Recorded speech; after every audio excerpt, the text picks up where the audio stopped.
이 시간 말씀 함께 보도록 하겠습니다. 이 시간 하나님께서 우리에게 주신 말씀 신약성경 마가복음 16장 14절에서 18절까지 말씀입니다. 마가복음 16장 14절에서 18절까지 말씀 우리 저와 여러분 한 절씩 교독하시고 마지막 18절은 한 목소리로 봉독하겠습니다. 제가 먼저 14절 말씀 봉독합니다. 그 후에 11 제자가 음식 먹을 때에 예수께서 그들에게 나타나사 그들의 믿음 없는 것과 마음이 완악한 것을 꾸짖으시니 이는 자기가 살아난 것을 본 자들의 말을 믿지 아니함일러라. 또 이르시되 너희는 온 천하에 다니며 만민에게 복음을 전파하라. 믿고 세례를 받는 사람은 구원을 얻을 것이요 믿지 않는 사람은 정죄를 받으리라. 곧 그들이 내 이름으로 귀신을 쫓아내며 새 방언을 말하며 뱀을 집어올리며 무슨 독을 마실지라도 해를 받지 아니하며 병든 사람에게 손을 얹은즉 나으니라 하시더라. 아멘. 네, 마지막 절은 같이 읽어야 되는데 네. 그래서 뭐 제가 열심히 큰 소리 읽었습니다. 네, 14절부터 18절까지여서 마지막 절이었습니다. 네, 마지막 절이라는 말이 나오니까 진짜 마지막에 가까워오는 것 같고요. 다음 주에는 마지막에 이제 19절, 20절을 하는 걸 통해서 마가복음 총 결산하면서 함께 은혜를 나누고자 합니다. 지난 시간에 우리는 예수님을 믿지 못했던, 정확히 예수님의 부활하심의 말을 듣고도, 증인의 말을 듣고도 믿지 못했던 사람들에 대한 책망의 말씀을 보았습니다. 막달라 마리아와 엠마오로 가는 두 제자의 예수님과의 만남, 그 부활에서 현현하신 모습을 보고 그것을 제자들에게 이야기했지만, 사람들에게 이야기했지만 사람들과 제자들은 믿지 않고 받아들이려 하지 않았습니다. 왜냐하면 믿어지지가 않으니까요. 왜냐하면 이성적으로 생각했을 때 받아들일 수 없는, 납득할 수 없는 그런 소식이었기 때문에 그러했습니다. 그런데 지난 기사들 가만히 보면 알겠지만 몇 가지 중요한 특징들이 있었죠. 막달라 마리아나 엠마오 두 제자들이 어땠습니까? 그들의 귀가 막혀서 들리지 않은 거고, 눈이 가려져서 보이지 않은 거다. 예수님께서 마리아야 라고 했었을 때 비로소 그가 예수님인 줄 알고 예수님을 인식할 수 있었고, 또 엠마오의 두 제자도 함께 떡을 떼며 그들에게 나눠주셨을 때 비로소 그들의 마음이 깨달아짐을 통해서 주의 말씀이 들리고 주님이셨구나라는 것을 발견하게 됐다라는 말씀들을 함께 나눴습니다. 우리의 눈과 귀가 막혀 있으면 옆에 있어도 알지 못한다는 것, 우리 이것을 기억할 필요가 있다는 거죠. 바로 그리고 그러한 부분들이 우리의 믿음과 연관되어질 수 있다라는 사실이에요. 그러니까 우리가 믿음을 가지고 있으면 사실은 믿음으로 그것을 받아들이면 되는데 믿지 않는 모습들이 우리 가운데 여전히 많다라는 거죠. 그리고 더불어서 한 가지, 증인이라면 말을 해내야 된다. 증인이라면 증언해야 된다. 증인이라면 전해야 된다라는 거죠. 바로 그 역할을 위해서 오늘 막달라 마리아와 엠마오의 두 제자를 부르셨을 뿐 아니라 오늘 예배드리는 저와 여러분들도 이 자리에서 부르셨다라는 것들을 기억하면서 함께 오늘 말씀을 보도록 하겠습니다. 14절 말씀 함께 보겠습니다. 그 후에 11 제자가 음식 먹을 때에 예수께서 그들에게 나타나사 그들의 믿음 없는 것과 마음이 완악한 것을 꾸짖으시니 이는 자기가 살아난 것을 본 자들의 말을 믿지 아니함일러라. 지난 시간에 연결되어가지고 다시 한번 14절 말씀 보겠습니다. 여기 보면 예수님께서 꾸짖는 것이 나오죠. 무엇 때문에 꾸짖는 건죠? 예수님의 본 자들의 말을 믿지 않은 것을 꾸짖었다라고 얘기합니다. 그렇죠? 그런데 두 가지 것에 대한 걸 가지고 이제 책망을 하는 거죠. 니네가 잘못했다라는 거예요. 두 가지 것을 가지고 얘기합니다. 첫 번째는 뭐냐면 제자들의 상태에 대한 부분들을 얘기하고 있는 건데요. 여러분 14절까지 보시면은 믿음 없는 것과 마음이 완악한 것 두 가지가 있어요. 그들의 믿음 없는 것과 마음이 완악한 것을 꾸짖으시니 라고 합니다. 그러니까 예수님을 본 자들, 증인들의 말을 믿지 않는 이유가 있는데 그 두 가지 이유를 밝히고 있죠. 첫 번째가 믿음이 없는 것, 두 번째가 마음이 완악한 것이 그들이 예수님을 본 자들의 그 증인의 말을 믿지 않도록 가로막았다라고 하면서 제자들을 꾸짖고 있습니다. 믿음이 없다라는 것은 뭘까요? 믿음이 없다. 이 제자들이 아예 이렇게 겨자씨만한 그런 믿음도 없었을까요? 그랬을지도 몰라요. 겨자씨만한 믿음이 있으면 산을 들어 옮기고 막 하는 그런 역사를 발휘했을 테니까 지금 제자들 보니까 그런 믿음이 없었던 것 같아요. 속된 말로 쥐뿔도 없는 믿음 뭐 이런 거가 아닌가 싶은 생각이 듭니다. 어쨌든 작은 믿음도 없을 것 같습니다. 그런데 그들이 뭐 일반적으로 아예 안 믿진 않았을 거 아니에요. 뭐 예수님께서 계셨다, 또 예수님이 있으셨다, 뭐 이런 것들은 다 알고 있는 사실관데 믿었을 거 아니에요. 근데 다만 그들은 믿음이 없다라는 말은 이런 거죠. 그들은 선택적 믿음을 가지고 있었다라는 부분을 우리가 해석할 수 있습니다. 선택적 믿음을 가지고 있었다. 그 말은 뭐냐면요, 내가 믿고 싶은 것만 믿는 믿음이었다라는 거예요. 믿고 싶은 것만 믿는 믿음, 또 믿어지는 것만 믿는 믿음. 요게 이제 두 개 이제 있는 거죠. 즉 믿음이 없다라는 것은요, 아예 생판 아예 안 믿는다라는 부분들이 아니라, 제자들인데 그럴 리가 없죠. 3년 동안 그렇게 동고동락하면서 같이 다니면서 놀라운 기적을 많이 봤는데 안 믿을 수는 없겠죠. 그러나 그들이 무엇이 부족했어요? 결정적인 순간에 그들이 항상 믿음이 없다고 혼나고 예수님께서 꾸중을 많이 들었는데, 그게 뭐냐면은 예수님 말씀이 있는 그대로 죄다 받아들인 것이 아니라 상당히 선택적 믿음을 그들은 많이 발휘했다라는 거예요. 발휘했다는 표현이 적절하지 않죠. 선택적 믿음 가운데 그들은 함몰되어져 있었다라고 볼 수 있다는 거죠. 내가 믿을 수 있는 것만, 내 이성과 상식으로 합당한 것만, 내가 그러려고 생각되는 것만 믿기로 작정하고 그것만 믿었다라는 거예요. 그게 믿음 없음의 중요한 부분들이라는 거예요. 그러니까 믿음이 없다는 게 아예 하나도 안 믿어, 그게 아니에요. 그렇게 믿어지지가 않았다라는 거예요. 선택적으로 받아들였다는 거죠. 그게 제자들의 믿음 없음의 가장 구체적인 예라고 볼 수 있습니다. 두 번째 뭘 꾸짖냐면은 마음이 완악하다. 완악하다라는 말은 뭐냐면요, 그 마음이 닫혀져 있다라는 것이에요. 닫혀져 있다. 그러니까 완악하다라는 말은 이렇게 해석할 수 있는 거예요. 우리 열린 마음이 있다라는 것은 뭡니까? 열려져 있다는 건 뭐죠? 다른 어떤 것들에 의해서 내 가운데 들어왔었을 때 내가 잘못됐으면 내가 수정할 용의가 있고, 내가 모르는 것이면 받아들일 용의가 있고, 그것에 의해서 내가 합당치 않으면 그것을 가지고 내가 받아들임을 통해서 고칠 의향이 있다라는 게 열린 마음을 갖는 거잖아요. 신앙도 열린 신앙을 가질 필요가 있는 거예요. 내가 지금까지 알아왔던 것만 절대적인 것이야 라고 하는 것이 아니라, 말씀 가운데 진짜 이렇게 얘기하면 그게 맞는 거야 라고 받아들일 수 있는 그 여력이 있어야 되는 거예요. 전통적으로 그렇게 내려왔는데 그 전통이라는 것이 그 당시에 필요한 믿음의 근거에서, 말씀의 근거에서 확정된 전통일 수 있지만, 시대와 상황과 환경이 변함에 따라서 바뀌어질 수도 있는 거예요. 그런 거 바뀌어진 것을 수용할 수 있는 믿음, 마음 자세, 그게 열린 자세가 된 거죠. 근데 여기서 이제 마음이 완악하다라는 건요, 제자들이 그런 열린 마음이 없고 닫혀져 있다라는 거예요. 이건 받아들이지 않기로 했어라고 딱 닫아버리고, 절대로 내가 가지고 있는 것들을 수정할 용이나 고칠 그 용이, 고칠 자세가 없다라는 거예요. 우리도요, 믿음 생활하면서 그런 행태를 보일 때가 종종 있습니다. 다행히 저희 교회는 그런 것이 없는 것 같은데, 어떤 데 보면은 너무 오랜 동안 내려온 그 전통이라는 미명하에 그렇게 해왔다라고 하는 그 습관이라는 것 때문에, 또 원래 그렇게 배워왔다라고 하는 그것들 때문에 그것만 구수하는 거예요. 근데 시대가 변하고 환경이 변하고 삶이 변함에 따라서 바뀔 수 있는 부분들이 충분히 있거든요. 근데 그것들을 수용하려 하지 않는다라는 거죠. 바로 그런 마음이 완악함으로 해석될 수 있다는 거죠.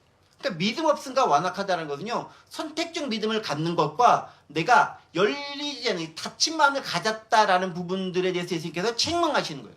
그렇기 때문에 예수님을 본 증인들의 그 말, 사실 이성적으로 생각할 때는 잘 납득이 안 되는 그런 얘기잖아요. 죽은 자가 살아났어? 죽은 거 확인했는데, 무덤까지 확인했는데 살아났어? 사실 안 믿어지는 거잖아요. 그럼에도 불구하고 제대로 혼난 것은 뭐냐면 이 두 가지 것들, 선택적 믿음과 그들이 닫힌 마음을 가지고 있었기 때문에 예수님의 부활을 받아들일 수 없었다라는 거죠. 그리고 그들은 이미 예수님께서 여러 차례에 걸쳐 내가 살아난다 말씀했음에도 불구하고 그것들은 기억해내지 못한, 즉 취사 선택한 믿음의 진리만을 가지고 있었다라는 것입니다. 온전한 진리를 가지고 있는 게 아니라 부분적 내가 필요한 것만 가지고 있는 그 모습, 그런 부족하고 연약한 모습을 가지고 있었다라는 것입니다. 그래서 우리 스스로 한번 점검해보고 확인해볼 필요가 있는 거죠. 나는 진짜 진정한 믿음을 가진 사람인가? 닫힌 마음이 아닌 열린 마음과 자세가 있었을 때 그 진짜 믿음을 발휘되고 믿음이 실현될 수 있고 구현될 수 있다는 것, 우리는 기억할 필요가 있습니다. 그래서요, 이런 믿음이 있는지 없는지가 왜 중요하면 마지막에 우리 주님께서 오셨을 때 그런 믿음을 갖는 자를 찾으시기 때문에 그래요. 그러니까 처음에 예수 믿기로 작정했을 때 다 믿잖아요. 기본적으로 그 믿음 가지고 있어요. 그러나 주님께서 나중에 재림하셨을 때 다시 오셨을 때 진짜 네가 그런 열린 믿음을 가지고 있는 걸 가지고 한 번 더 확인하실 수 있다는 거죠. 예를 들면 누가복음 18장 8절에 있는 말씀이에요.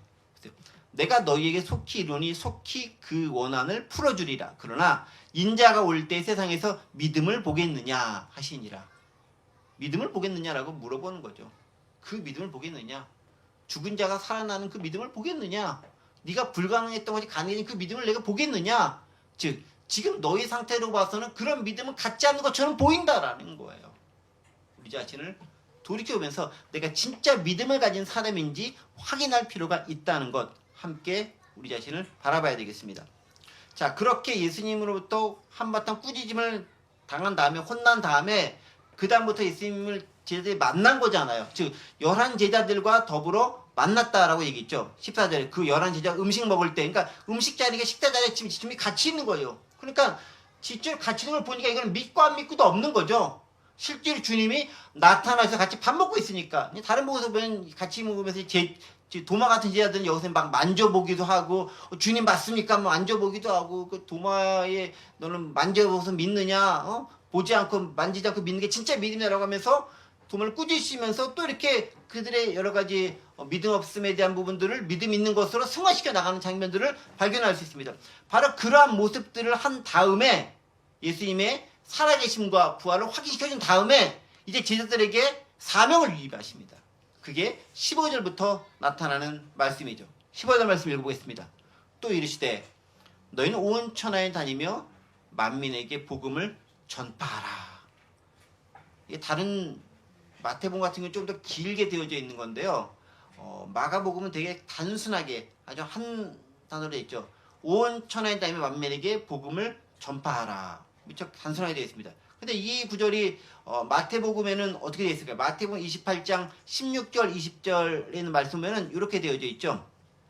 정확히 하면 19절, 18, 19, 20절 말씀입니다.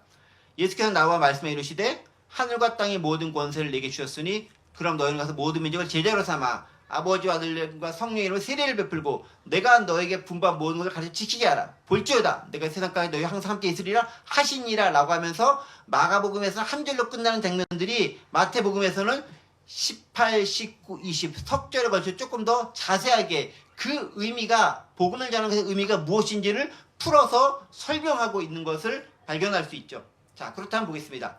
15절 너희는 온 천하에 다니면 만민에게 복음을 전파하라. 자, 내가 살아난 거 부활한 걸 너희가 보고 네가 만나고 확증했으면 이제 그 자리에 가만히 있는 것이 아니라 어디 갈릴리에 가서 복음을 전파하라는 거예요.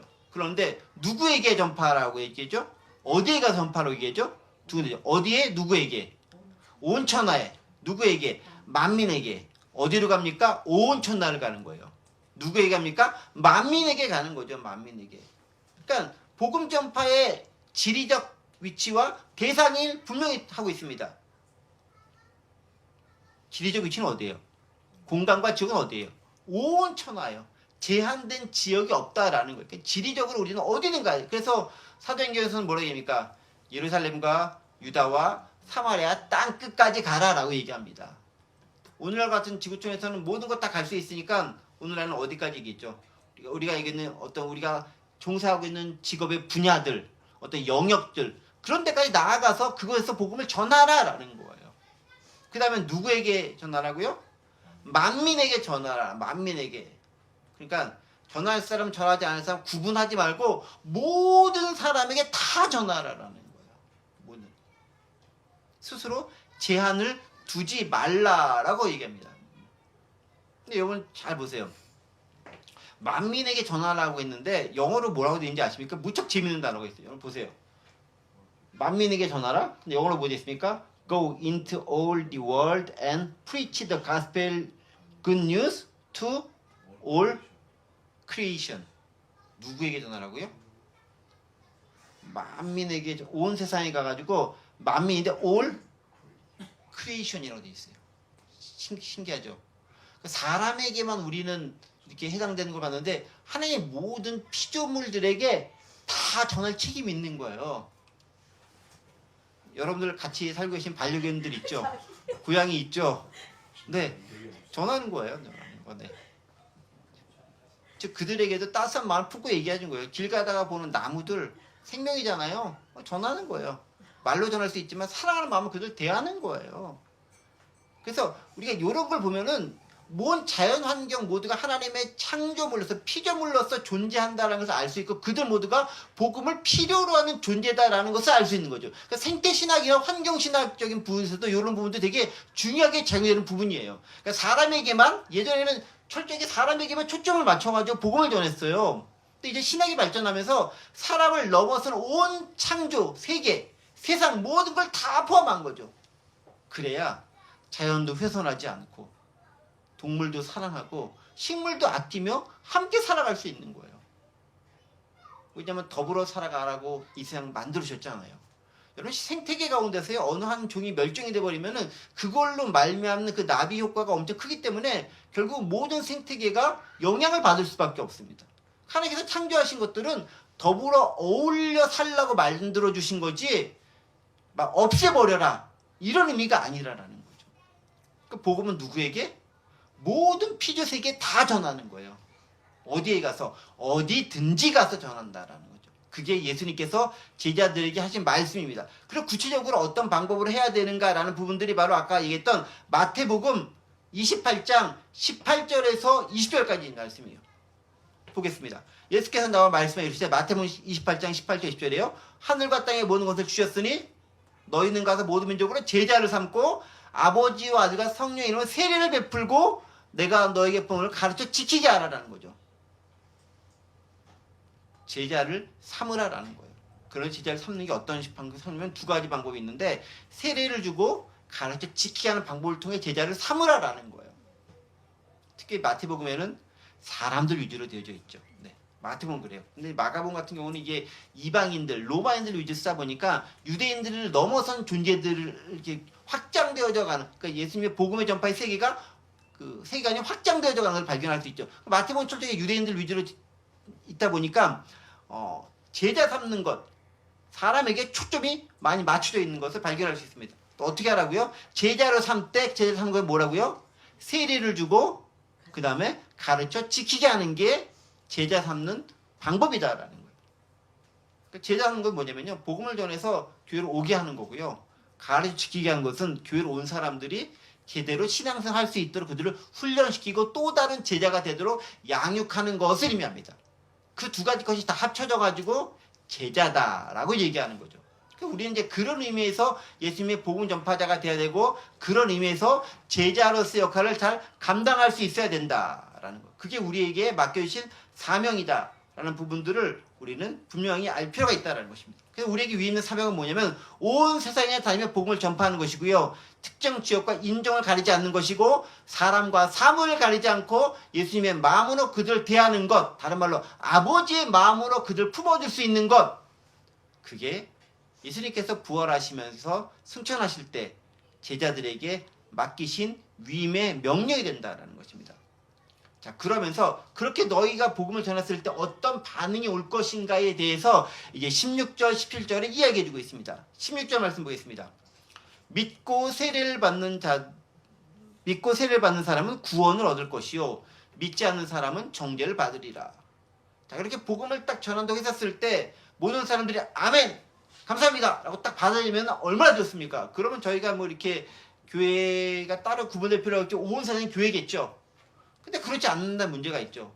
복음을 전했을 때 복음을 받아들이는 사람이 있고 거부하는 사람도 있고 관심 없어 하는 사람도 있고 받아들이는 척했지만 아닌 사람도 있고 처음에 듣기만 했지만 나중에 다시 생각해서 다시 넘어오는 사람도 있는 거예요. 여러 다르게 반응하는 사람들이 우리 주변 가운데 있을 수밖에 없다라는 거죠. 근데 크게 두 가지인 거죠. 어떻게? 믿고 받아들이는 사람인가? 믿지 않고 거부하는 사람인가? 크게 둘로 나눠진다는 것입니다. 자, 믿고 세례를 받는 사람은 구원을 얻는다. 믿지 않는 사람은 정죄를 받는다라고 얘기했습니다. 자, 근데요, 가만 보세요. 아까 얘기했죠? 믿으면 구원을 받는다라고 얘기하지 않고 16절에 뭐라고 얘기했죠? 믿고 세례를 받는 사람은 구원을 얻을 것이요. Whoever believes and is baptized. 믿어야 되고요. 그 다음에 세례도 받아야 되는 사람이라는 거죠. 믿고 세례받는 그 사람이 will be saved. 구원 얻는다라고 얘기합니다. 무슨 얘기예요? 그러니까 믿음에 대한 부분들은 세례에 대한 모습으로 나타나야 된다라는 거예요. 아까 마태복음 28장에서도 얘기했죠. 그렇죠? 제자를 삼다는 게 뭐라고 했습니까? 세례를 주고 그 다음에 가르쳐 지키게 하는 것이다라고 했죠. 그러니까 세례를 주고받고 세례인이 되는 것, 세례 교인이 되는 것은 믿음을 가졌다라는 것에 대한 중요한 징표로 작용한다라는 거예요. 초대교회 사람들이요. 그래서 이 사람 진짜 믿었는지 안 믿었는지 어떻게 알겠어요? 뭐 표시 이렇게 난 믿는 표시 이렇게 하고 다닐 수 없잖아요. 표시하고 다니면 어떻게 됩니까? 잡혀 죽잖아요. 그러니까 그들이 확인할 수 방법은 뭐냐면은 세례를 받은 것이 이 사람 진짜 믿음을 고백한 사람이라는 증거로 활용했습니다. 그래서 초대교회, 소위 예루살렘 모교회 그 공동체에서는요, 세례받은 사람만 그 모임에 참석할 수 있었어요. 그래서 우리 소위 말하는 카타콤이라든가 그런 것들 많이 아시지 않습니까? 거기 들어가서 예배하고 그 모여서 있던 사람들은 다 세례받은 사람들이에요. 근데 세례받았다는 건 뭡니까? 내가 믿었다는 것에 대한 외부적인 확증인 거잖아요. 외부적으로 선언하는 거고 외부적으로 표시를 내는 거잖아요. 그러니까 세례받았다는 것은 뭐냐면은 내가 예수를 온전히 믿고 그것으로 인해 죽을 수도 있음을 각오합니다 라고 선언하는 거예요. 그 당시가 박해 시대, 핍박 시대잖아요. 내가 예수 믿는다 라고 얘기하고 다니면은 로마 사람들에 의해서 또 유대인 공동체들에 의해서 몹쓸 짓을 당하거나 죽임을 당할 수도 있는 그런 시대가 온됐습니다. 세례를 받았다고 한다는 것은요, 분명한 확실한 믿음이 없으면 불가능한 거예요. 애지간한 믿음, 반신반의하는 믿음, 한 50% 믿음 이런 걸로는 세례받지 않아요. 왜? 목숨이 달려있는데 분명하고 명확하지 않으면 세례받을 수가 없는 거예요. 그렇잖아요. 그럴 수도 있고 아닐 수도 있겠는데 세례 한번 받아보지 뭐. 이렇게 잘못 받았다가 세례받은 게 로마다운 게 발각됐어. 그럼 어떻게 됩니까? 최하 사망일 수 있는 상황에 다다를 수도 있는 거예요. 그러니까 목숨이 걸린 상황이기 때문에 대충 믿는다 이게 있을 수 없습니다. 그러니까 그 확증된 모습을 뭐로 표현한다? 세례로 표현하는 거예요. 근데 오늘날에는 세례받았다는 게 목숨을 담보로 세례받진 않잖아요. 그렇죠? 나 세례받으면서 목숨 내걸었어. 그런 마음의 각오를 여러분 하시고 받았을 수도 있지만 제가 세례받을 때도 저는 그런 마음을 받아서 같지는 않아요. 솔직히 고백하면 좀 목사로서 죄송하긴 한데 그래도 사실 그래요. 근데 오늘날엔 그렇지는 않잖아요. 그러니까 오늘날은 뭡니까? 세례받은 자의 모습이 믿음을 통해서 행위로 드러나야 되는 거죠. 오늘날은 행위로 드러나야 되는 거죠. 그러니까 예전에는 초대교회에서는 세례받았다는 것 자체가 믿음의 표시로 충분했어요. 그게 목숨 걸고 받는 거니까. 근데 요새 같은 경우는 그게 목숨 걸고 하는 건 아니잖아. 그럼 어떻게 합니까? 내 삶이 진짜 믿음으로 살아가는 삶의 모습인지가 열매로 드러나야 하는 거예요. 그게 없으면 죽은 믿음이 되는 거죠. 그래서 야고보서는 행함이 없는 믿음은 죽은 것이다라고 단언해서 이야기하는 것입니다. 시대에 따라서 약간 그 믿은 자의 모습이 다르게 표출되고 표현될 수 있다라는 것입니다. 어쨌든 믿고 세례를 받았다는 것은요, 구원받았다는 것에 대한 무척 중요한 징표로 작용되고 이 사람이 구원 will be saved, 구원을 받게 될 것이다 라고 힘주어서 이야기해주고 있습니다. 그래서 세례에 대한 것은 어떤 부분과 연관되어져 있냐면 아까 제가 징표에서 얘기했지만은 로마서 6장 3절에 바울은 세례에서 이렇게 설명한 거 있습니다. 로마서 6장 3절이에요. 무릇 그리스도 예수 앞에 세례를 받은 우리는 그의 죽으심과 앞에 세례를 받은 줄 알지 못하느냐 라고 하면서 그리스도와 함께 너희가 이미 죽었다라는 거예요. 그 다음 이어진 구절면은 그의 살으심과 더불어 너희도 다시 살아났다라는 거예요. 세례받았다는 것은 그리스도와 함께 죽고 그리스도가 부활하신 너희도 함께 살아났다라는 것들을 동시에 연결해주는 개념이 바로 세례 가운데 들어있다는 거죠. 나는 죽고 그리스도와 더불어서 새로운 내가 태어났다라는 것, 그게 세례의 모습이다라는 거죠. 그래서요, 우리 장로교에서는 세례를 그냥 약식으로 이렇게 물로 이렇게 해가지고 얹어서 하지만은 침례교라든가 뭐 그런 데서는 진짜 물에 잠겨요. 그래서 세례가 예배 가운데 이루어지거든요. 예배 시간 나오라 해가지고 목사님과 그 세례 수세자가 물에 같이 들어가가지고 이따가 이렇게 잠깁니다. 죽었다가 살아나게 하는 거죠. 그게 진짜 세례죠. 요단강에서 예수님이 세례 받을 때도 그렇게 세례를 받으셨던 거고요. 제자들도 세례를 줬을 때도 그렇게 세례를 주었던 거죠. 사실 또 마음에 깊이 각인될 것은 그 모습이 좀 더 깊이 각인이 되겠죠. 많은 성도를 지켜보는 가운데서 그렇게 죽었다가 살아나는 모습 경험하는 것, 그게 세례의 의미가 있다라는 것입니다. 자, 어쨌든 그렇게 믿고 세례받은 사람들의 결과는 어떻게? 구원으로 연결되어진다라는 것입니다. 구원으로 연결된다. 믿지 않는 사람도 어떻게? 정죄받게 된다는 거예요. 정죄받게 된다. 정죄받는다는 것은 무엇입니까? 죄를 정해진 거죠. 넌 죄인이야, 죄인이야, 죄인이야. 라는 거죠. 정죄는 주로 누가 하죠? 정죄는 주로 사탄이 하는 겁니다. 요한계시록 보면 사탄이 정죄하는 장면들이 많이 나오죠. 정죄인, 피고인, 사탄이 주로 정죄를 하게 됩니다. 그러니까 정죄는 주로 얘기하면은 변호사보다는 검사가 주로 정죄한 역할을 하고, 변호사가 그 정죄받은 사람은 이 사람은 죄 없어 하죠. 그래서 법정 장면에 대한 걸 보면 하나님이 심판자의 재판관들이 앉아 계시고 사탄이 일종의 검사처럼 얘는 죄인이야 계속 얘기하고, 예수님께서 죄인인 거 맞는데 나의 피로 그 죄는 씻겼어 라고 하면서 죄 없어, 지금 무죄, not guilty, innocent라고 예수님이 선언하시는 거예요. 그 역할을 오늘 오시는 누가 한다? 성령께서, 파라클레토스라고 하는 성령께서 우리가 함께 하시면서 변호사이자 변론자이자 위로자로서 함께 하신다라고 이야기하고 있습니다. 어쨌든 죄의 싹은 사망이고 죽을 수밖에 없게 되는 거죠. 그러니까 믿음으로 말미암는 결과가 구원이라고 한다면, 믿지 않음의 모습은 결국 죄로 말미암아 사망에 이를 수밖에 없다라고 선언해주고 있다라는 것입니다. 그래서 우리는 여기서 뭘 발견할 수 있냐면요, 예수 그리스도에 대한 믿음과 구원의 유일성을 발견할 수 있는 거예요. 지금 무슨 얘기냐면, 구원을 얻는 것은 예수 그리스도를 믿는 것 외에는 다른 방법으로는 구원을 얻을 수 있는 길이 없다라는 거죠. 예수를 믿음으로만 구원이다. 그래서 우리의 신앙의 정체성이 무엇인지 분명해지는 거죠. 예수 그리스도가 빠진 그 기독교, 이건 없는 거예요. 그래서 우리의 정체성이 뭐냐를 규정할 때 가장 중요한 것은 그리스도에게 있는 거예요. 예수님에게 있는 거예요. 너무 분명하지만 너무 쉽게 우리가 잊을 수도 있는 거예요. 왜냐면 항상 같이 있으면은 같이 있는지 모를 때가 있거든요. 없어봐야 그 필요성을 아는데, 예수 그리스도가 기독교의 가장 핵심이라는 것은 너무 당연하지만 때로는 잊고 살 때가 있다는 거죠. 그러나 그것은 아무리 강조해도 지나침이 없다. 크리스마스가 뭡니까?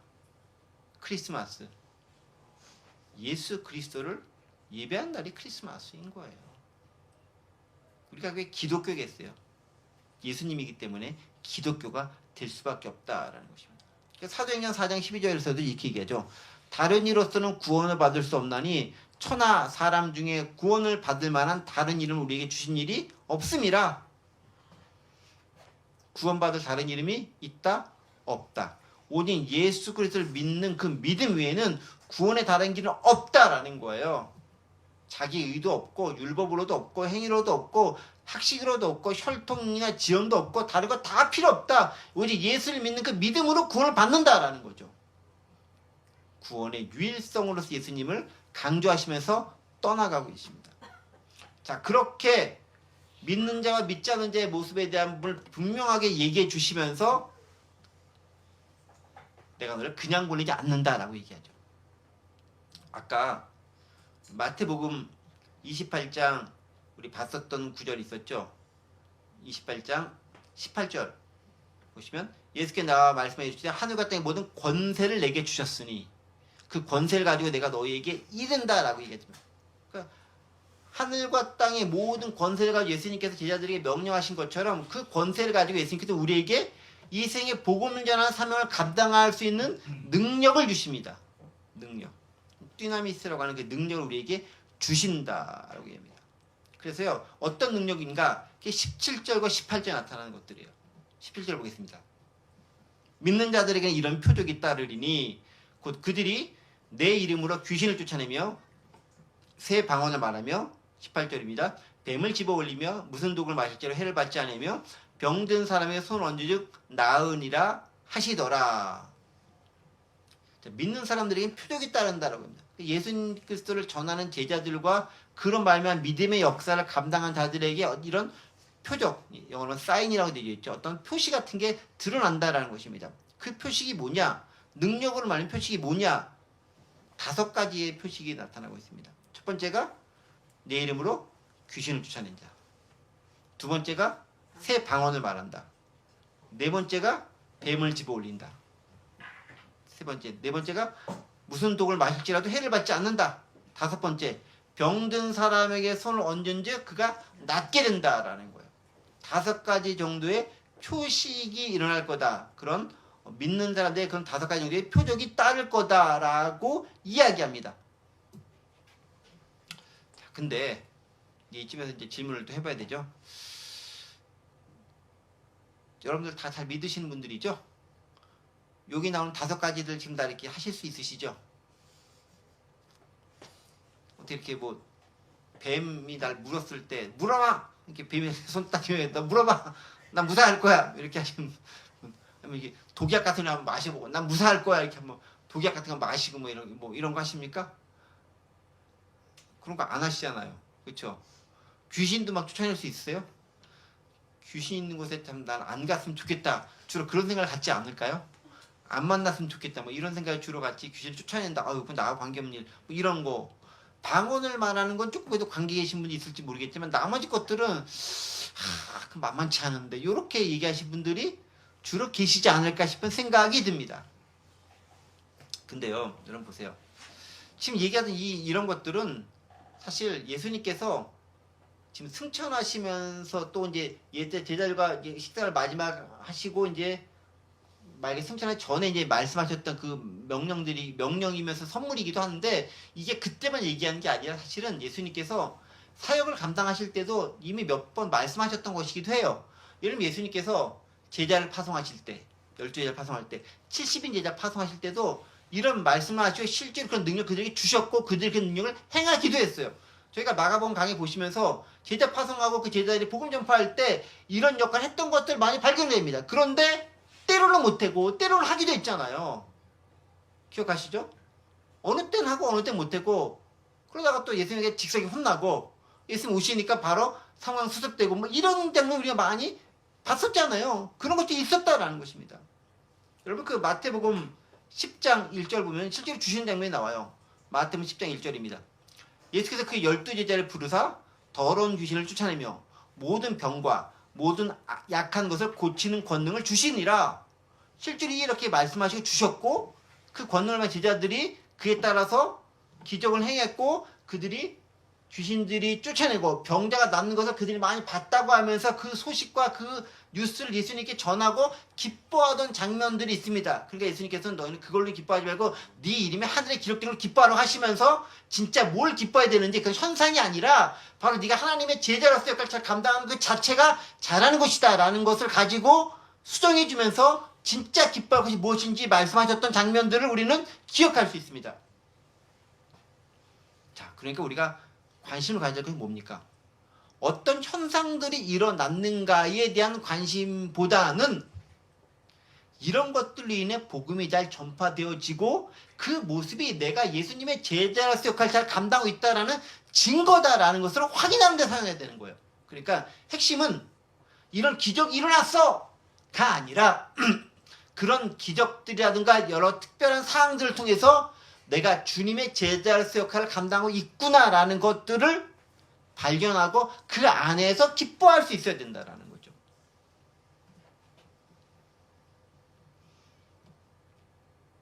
그럼 조금 더 보도록 하겠습니다. 그들이 내 이름으로 귀신을 쫓아냈다. 어떤 거 있을까요? 세상 권세를 잡은 귀신들을 쫓아냈다라는 거죠. 근데 이것들도요, 이렇게 온라인 적용할 수 있어요. 그 시대는 진짜 귀신 들리는 사람들이 있었고 또 그 자리를 예수님이 쫓아내기도 하셨고 제자들도 쫓아내고 바울도 쫓아내기도 했습니다. 근데 오늘 같은 경우에는 의학이 발달하면서 귀신 들림과 정신질환이 혼용되어져서 우리 가운데 보여지기도 해요. 이게 명확하게 다른 것이긴 하지만 때때로 그 예전 시절에는 그것들을 구분할 수 없었을 거 아니에요. 그러니까 요새는 우리도 이제 병을 보면서 이게 피부병인지 혹은 한센시병인지 명확하게 구분하지 않아요. 예전에 그걸 구분할 수 있는 능력이 없었어요. 그러니까 그것을 가지고 이제 구약성경 레위기에 기록된 방법 조치를 취하다가 그 결과에 따라서 이게 한센시병인지 그냥 피부병인지를 분별하려고 애썼던 모습이 있고 그 결과에 따라서 제사장이 판결을 내려주죠. 한센시병이면 너 격리해. 그렇지 않으면 씻고 나서 그 다음에 공동체에 들어가. 이렇게 판결을 내려줬습니다. 그 말은 뭐냐면은 이 말씀이 쓰여졌던 당시의 상황과 지금 우리가 살면 오늘날 상황이 많이 다르다라는 것을 우리가 염두에 둘 필요가 있다는 거예요. 그러니까 그 당시 일어났던 것이 그대로 똑같이 오늘 우리 시대에 일어나는 것이 아니라 그 당시 일어났던 상황은 그 당시에 맞고 적합한 그런 기적들과 이적들이 일어났던 것이라면 오늘 우리 시대에는 우리 시대에 맞는 기적과 이적들이 또 발생하고 일어날 수 있어야 된다는 거죠. 그러니까 예를 들면 그 당시에는 기적적인 것이지만 오늘 우리 시대에는 너무나 상식적이고 일반적인 것이 될 수 있는 것이 있는 거예요. 예를 들면 그 당시에 뭐 큰 병에 걸렸어요. 그 당시 예를 들면 뭐 중세 시대만 흑사병 뭐 이런 걸렸어요. 근데 오늘 우리 시대는 흑사병 같은 거가 크게 작용하지 않죠. 다 백신도 맞고 위생 상태 좋아지고 그게 더 이상 병으로 작용되지 않는 거예요. 그걸로 인한 기적이 일어날 필요가 없는 거죠. 왜? 과학기술과 의학이 발전했기 때문에. 그런데 과학기술과 의학도 역시 하나님께서 우리에게 일반 은총으로 주신 놀라운 선물이라는 거예요. 그러니까 일반 은총은 하나님이 안 준 거고 특별한 것만 하나님이 주신 거야 라고 생각하면 하나님을 우리는 되게 축소해서 받아들이고 믿는 신앙이 되는 거죠. 그러니까 내가 가진 재능도 하나님이 주신 거예요. 그리고 복음을 전파하기 필요한 여러 은사들도 하나님께 주신 거다. 이 두 가지 개념을 다 가지고 있어야 우리는 온전히 제대로 해석할 수 있는 능력이 비로소 생기는 거예요. 그러니까 다시 본문을 들어보겠습니다. 그 당시에 사람들이 뭐 뱀을 집어올리고 독을 마실지라도 해를 받지 않고 병든 새에 손을 쥐어 낫고 방언 말하고 귀인 쫓아내는 이런 부분들이 그 당시에는 일반적인 능력으로 절대로 할 수 없는 것들이라는 거죠. 그냥 그런 것을 상황에 다다르면 죽을 수밖에 없거나 곤경에 처할 수밖에 없거나 어떻게 그들이 풀 수 있는 그런 모습들이 아니었다라는 거예요. 방언에 대한 것만 제외하고. 그런데 오늘날 어떻습니까? 정신병 관련된 부분들도 병원에서 치료가 가능한 시대가 됐어요. 그렇죠? 그 다음에 여러 가지 병이라든가 그런 것들 의료라든가 기술기 발달로 치료할 수 있는 시대가 됐습니다. 독과 같은 것들 해독제가 많이 개발이 되기도 했어요. 뭐가 독인지 아닌지도 알 수 있는 시대가 되어졌다라는 거죠. 그 당시에는 독이 나를 딱 하면은 해독할 수 없기 때문에 그냥 죽는 거예요. 근데 오늘날에는 뭔가 물었어? 그러면 병원에 가서 해독할 수 있는 게 있는 게 시간만 너무 늦지만 않으면 그게 가능한 시대가 됐다라는 거죠. 그럼 오늘날은 뭐냐면 그거 외에 다른 방면과 다른 형편에 있어서의 또 기적적인 일들이 발생하는 거죠. 그것들이 구체적으로 어떤 것인지는 상황에 따라서 우리가 처해진 환경에 따라서 달라질 수 있더라라는 것입니다. 적용할 수 있는 부분들이 다양해지고 다른 부분들에서 우리가 적용할 수 있는 것들이 생겨난다. 기억할 필요가 있다는 거죠. 어쨌든 특별한 현상들이 많이 나타났다는 것입니다. 그 중에서 이제 한 가지 이제 좀 구별되는 것들이 뭐냐면 방언을 말하는 능력도 있었다라고 얘기하지 않습니까? 그렇죠? 17절에 새 방언을 말했다라고 얘기합니다. They will speak in new tongue. 새로운 언어로 새로운 말로 이야기했다라고 얘기합니다. 이 방언이라는 것은요 두 가지 측면이 있는 거예요. 첫 번째는요 하나님과의 관계성에서의 방언이 있고 또 다른 복음을 전파하는 측면에서의 방언이 있는 거예요. 그래서 하나님과 관계성의 방언은 뭐냐면은 내 신앙을 견고하고 돈독하기 위한 측면에서의 방언이 있어요. 그건 사실은 하나님만과 나와의 깊은 관계성 속에서 그 관계를 발전시켜 나가는 거죠. 예를 들어 우리가 기도하려고 하는데 기도가 안 돼. 그럴 때 이제 하나님께 방언을 가지고 열심히 기도하다 보면은 그 방언 기도를 통해서 내 신앙이 깊어지기도 하고 또 기도에 깊게 들어갈 수 있게 됩니다. 내 신앙을 견고하게 하는 거죠. 또 내가 기도를 뭘 할지 모르는 상황도 있다면은 하나님의 방언을 말하는 걸 통해서 내 속에 있는 은밀한 것까지 하나님께 올려드리며 기도할 수 있는 거예요. 하나님과 관계성 측면이죠. 또 한 가지 방언은 뭐냐면 복음을 전파하기 필요한 방언들이 있죠. 방언을 하는 걸 기도를 통해 가지고 복음을 말해내고 예를 들면 외국어 방언을 받은 사람이 있다. 애석하게 저는 아닌데 이 세상에 존재하는 나라에 방언을 받는 사람이 있다. 그럼 그 사람이 그 말로 복음을 전하는 데 쓰는 거죠. 사도행전 2장에 베드로가 그거 한 거죠. 베드로는 말을 했는데 듣는 사람이 자기 나라 언어로 들린 거잖아요. 베드로가 한꺼번에 여러 가지 말로 다 이렇게 수십 가지 말로 얘기한 게 아니라 베드로는 베드로가 아는 그 말 아람어를 비슷한 그 말 했을 거예요. 헬라어인지 아람어인지 모르겠지만 했을 거예요. 그런데 듣는 사람이 자기 언어로 듣는 거예요. 방언 통역의 은사가 그 당시에 사람들 가운데 일어났던 거죠. 복음의 전파를 위해서. 또 이런 것도 있죠. 영적 전쟁도 방언 기도를 통해 영적 전쟁을 통해서 그를 물리쳐낼 수도 있습니다. 복음의 전파를 위해서 필요한 사역적인 측면에서 그 방언이 있을 수 있다는 거죠. 우리 시대에도 이 부분은 통용될 수 있다고 생각해요. 그래서 하나님 관계를 깊이하기 위해서 방언을 많이 하는 것도 필요하다라는 거예요. 근데 다른 사람 유익을 위해서 그걸 하지 못하는 사람들 가운데서 너무 크게 한다거나 이렇게 했을 때 위압감을 느낄 수 있기 때문에 그런 것들은 조절할 필요가 있는 거죠. 목적은 은사는 덕을 세우기 위한 거기 때문에 나를 드러내는 게 아니거든. 방언을 언제 가장 하면 좋냐면요. 골방에 들어가서 나 혼자 은밀할 때 열심히 방언 기도하기 제일 좋은 거예요. 통성 기도 막 할 때 방언 기도는 혹 다른 사람들에게 거부감을 줄 수도 있어. 그렇지 뭐 대부분 분위기가 그러면 상관이 없긴 한데 그러나 가장 좋은 것은 나 혼자 있을 때 열심히 하는 게 가장 좋은 거예요. 따지고 보면. 그리고 모였을 때는 알아들을 수 있는 말로 하는 게 복음도 전하고 다른 사람에게 유익시키기 때문에 훨씬 더 좋다라는 거예요. 그래서 어떤 데서는 가끔 대표기도도 한데도 대표기도 할 때도 나와서 방언 기도하시는 분들이 계세요. 일반적인 정통 장로교에서 별로 없을 텐데 그런 교단도 있어요. 방언 같은 걸 너무 이렇게 좀 강조하는 그런 교단에서는 대표기도도 방언하고 막 그래요. 그럼 이제 뭐 통역하는 사람 아는 사람이 있을 수 있겠지만 대부분은 모를 거 아니에요. 또 아멘 하겠죠. 어쨌든 그게 썩 받아들이는 모습은 아니다라는 거예요. 어쨌든 그런 특별한 모습이 나타나는데 그것 자체가 중요한 게 아니라 그것을 통해서 주님의 제자임을 확인하고 하나님 나라의 복음이 전파되는 걸 확인했다는 것이 되게 중요하다는 것입니다.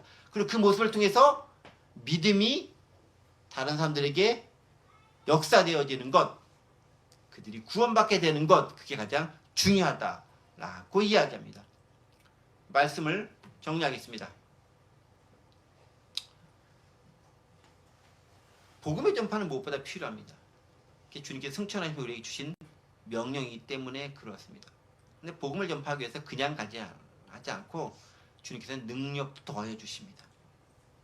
그리고 그 능력은 시대와 상황에 따라 다르게 나타날 수 있다는 것입니다. 지금 시대도 여전히 아까 말씀드렸던 5가지가 그대로 나타나는 지역도 있어요.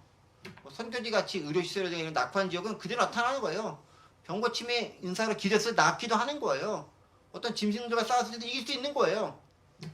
그러나 합리적인 과학적인 것이 있는 시대 가운데서 그런 부분들이 덜 나타날 수도 있다는 거죠. 그런 부분을 우리가 받아들일 필요가 있다는 것입니다. 특정한 기적이 우리의 신앙을 좌지우지하는 것이 아니라 믿음의 모습 가운데 이러저러한 여러 모습으로 나타날 수 있는 표적들이 있을 수 있다는 것이고 그 표적 자체가 중요한 게 아니라 그것을 통해 드러나는 구원의 역사, 믿음의 역사가 훨씬 더 중요하다는 부분들 잊지 말고 기억해야 된다는 것이고 그렇다고 한다면 오늘 우리는 우리가 삶의 터전에서 어떻게 그 믿음의 역사를 발현할 것이고 그 믿음의 역사를 통해 나타나는 그 사인들, 그 표적들이 무엇인지 우리는 한번 발견하면서 간증 시간에 우리 공동체 나눌 수 있는 저 여러분이 되시기를 간절히 원합니다. 기도하겠습니다. 은혜와 사랑 하나님 아버지 감사합니다. 믿음으로 살아가는 것이 쉽지 않음을 고백합니다. 믿음이 있다라고 얘기했지만 때때로 나의 주관적 믿음, 선택적 믿음, 그리고 닫힌 마음을 가지는 믿음은 아니었는지 이 시간 다시 한번 돌이켜봅니다.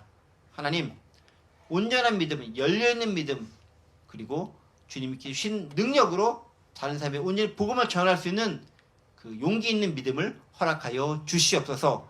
세상을 향해 하나님의 마음을 품고 나아갈 수 있는 담대함과 아버지의 마음을 전할 수 있는 그 열심 있는 마음도 허락하여 주옵소서. 감사드리며 예수님의 이름으로 기도하옵나이다. 아멘.